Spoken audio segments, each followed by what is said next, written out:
Hello friends, একটা নতুন blog নিয়ে তোমাদের সাথে শেয়ার করতে চলে এলাম ঠাকুরঘর থেকে। এখানে আশীর্বাদের জিনিসপত্র আর আমরা এখন বেরিয়ে পড়ব।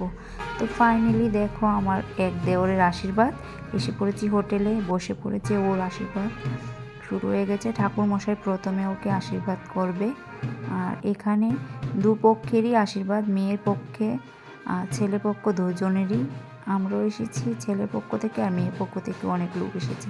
তো ঠাকুরমশাইয়ের পরে আমার মামি শাশুড়ি আর মামা শ্বশুর দেখো প্রথমে ওনাদের ছেলেকে আশীর্বাদ করে নিচ্ছে, আর তারপর একে এক করে অন্যরাও আশীর্বাদ করবে। তো আশীর্বাদ পর্বটা শুরু হয়ে গেছে।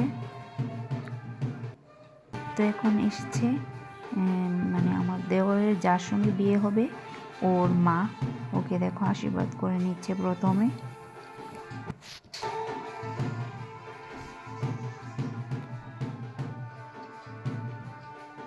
তো এক এক করে সবাই আশীর্বাদ করে নেবে এখানে। আর আমি সাইড থেকে একটু ক্যামেরা করে নিয়েছি। এ দেখো আমার দেওরের যার সঙ্গে বিয়ে হবে ও বসে পড়েছে, ওর আশীর্বাদও চলছে। আর এখানে প্রচণ্ড ভিড় ছিল, তো তাই ভালোভাবে ক্যামেরাটা আমি করতে পারিনি। তো যতটুকু পারছিলাম সেটাই তোমাদের সাথে শেয়ার করতে চলে এলাম। তো এটা এসেছে আমার আরেক জা আর দেওর, মানে এই নতুন জায়ের বড় যা। তো ওরা দেখো ওদের ছোটো ভাইয়ের বউকে আশীর্বাদ করে নিচ্ছে।